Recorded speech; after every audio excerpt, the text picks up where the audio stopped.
이게 이렇게거든요. 동인의 개에서 제일 중요한 건 처음에는 웃고 뒤에는 울 것이다. 그걸 거꾸로 하면 처음에는 웃었고 뒤에는 울 것이다 이 말이에요. 지금 동인의 회사가 화천대유하고 합쳐지기 때문에 거꾸로 뒤집어 놔야 되거든요.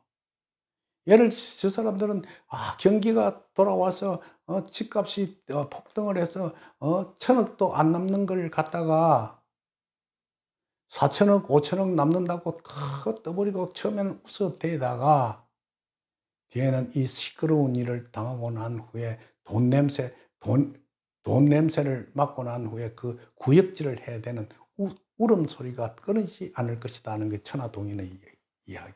과연 그 사람들이 그러한 일이 일어나지 않도록 장벽을 잘 쌓았느냐? 그렇지 않았다고 봐집니다.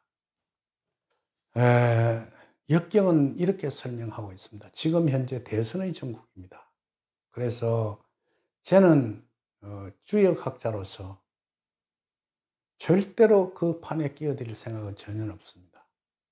왜냐하면요, 어떤 자는 무속인이 또는 어디 역학자니 이래서 그걸 마케팅하고 무슨 자기가 어느 대선 주자를 가르쳤니 이런 소리를 하는데, 그런 이야기는 사실은 설령 있었다 하더라도 감추어야 하는 법입니다. 나는 그런 일이 없었고, 그분 스스로 자기 스스로를 배웠을 것이라 했는데 그분을 앞장 세워서 마케팅하고 그런 것이 무슨 큰 호기심이라도 난 것처럼 그 사람이 대단한 역학자인 줄 알고 달려 들어가서 돈도 갖다 바치고 상담도 하고 난리를 빼는 그런 일 있어서는 안 됩니다.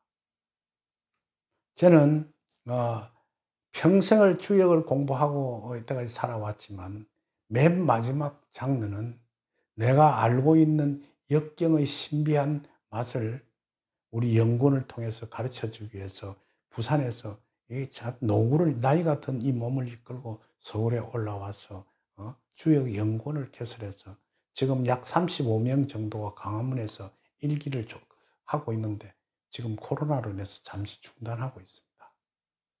그 주역을 배우고 난 후에 나는 지혜롭게 살아라는 것이거든요. 주역 속에는 돈을 버는 일, 돈을 쓰는 일, 정치를 하는 일, 가정과 행복해지는 일, 사업을 어떻게 해야 하는 일, 이런 것들이 수없이 나타나고 있습니다.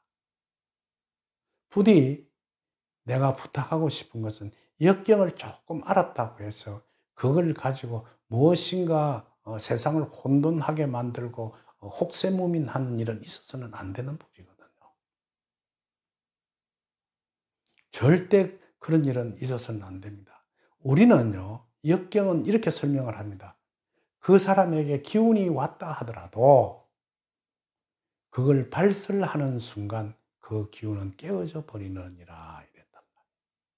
그건 이제 끝이 나는 일이라 했단 말이에요. 예를 들어서 어느 후보가 나는 역학자한테 무슨 도움을 받고 내가 대통령이 된다는 이야기를 들었다 하면 그걸 말하는 순간 그건 무효가 되는 것입니다.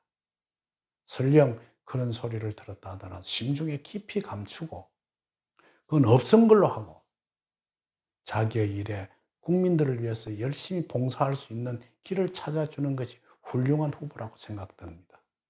저는 요즘 상당히 심기가 불편했습니다.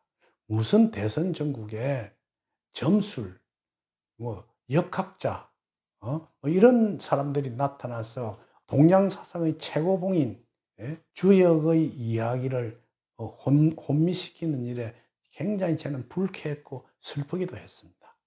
제가 오늘 급히 천하동인 또는 화천대유의 설명을 드리는 이유는 조그마한 역경의 설명을 가지고 마치 그것이 큰 어떤 일을 일으키는 양 생각하는 것은 절대로 삼가할 일이라고 하는 것을 이야기 꼭 드립니다.